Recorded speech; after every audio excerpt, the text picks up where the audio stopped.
Hey everybody, I just wanted to make a quick video that will give you an idea of how we do things in class, a little bit about the curriculum. Also, I make videos like these all the time for the kids that are instructional videos, which I think are very helpful when students are absent or sometimes need to go back and watch things at their own pace. They can slow things down and rewind it and things like that. So we're going to try to cover all those things here in just a few minutes. So I have up a lesson that we did in AGS 1 just yesterday, and we're still in Module 1. So this is 1.8, and at the end of every module we have a test over a summative assessment over the content that we have covered. So each student has their own module. So the very start of the module, I hand them all out, and kids bring them with them every day. So there's not a traditional math book. So this is just something that they bring with them, and they actually write the answers right in on the blanks that are provided on their paper module. So this one, 1.8, was what comes next and what comes later. This was really excellent practice for us.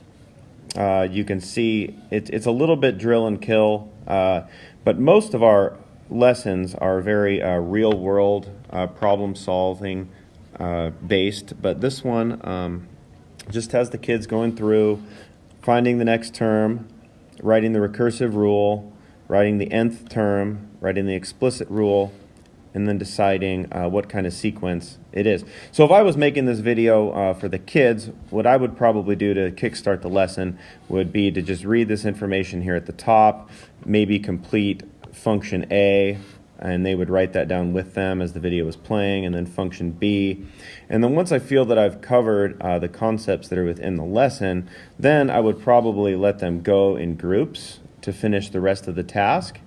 And then once they finish that, at the end of every lesson is what's called the RSG. And the RSG is usually homework.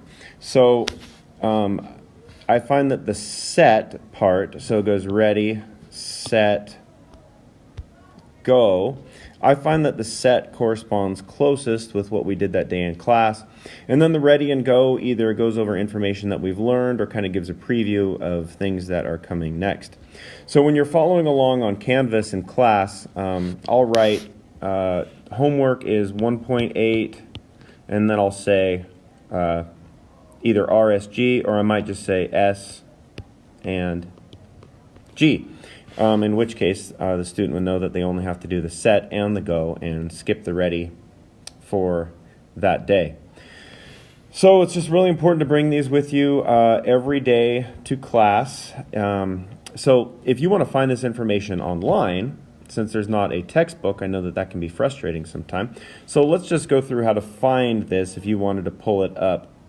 So if you saw on Canvas that the homework was 1.8 S and G, you could open up a web browser and just search quickly Math Vision Project.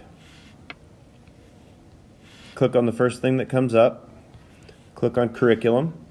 And then Secondary Math 1 is AGS 1, and Secondary Math 2 is AGS 2, and then of course Secondary Math 3 is only done over at the high school level, but you could access that too. So we were just working out of AGS 1, so I would click on that. And we were in Module 1 Sequences, so I would click on that. And then it's going to take a while because it's going to load the entire module. And again, the students have a hard copy of this with them that is in their binder. But this is just a way for you to be able to follow along and kind of see what AGS is all about.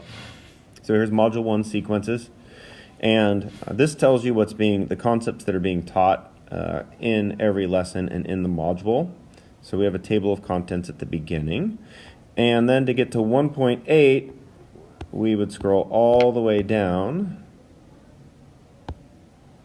to 1.8. And if it was just the set and the go, there it is. You found it. Here's the set, and there's the go. So that just gives you a little bit of information as we begin to familiarize ourselves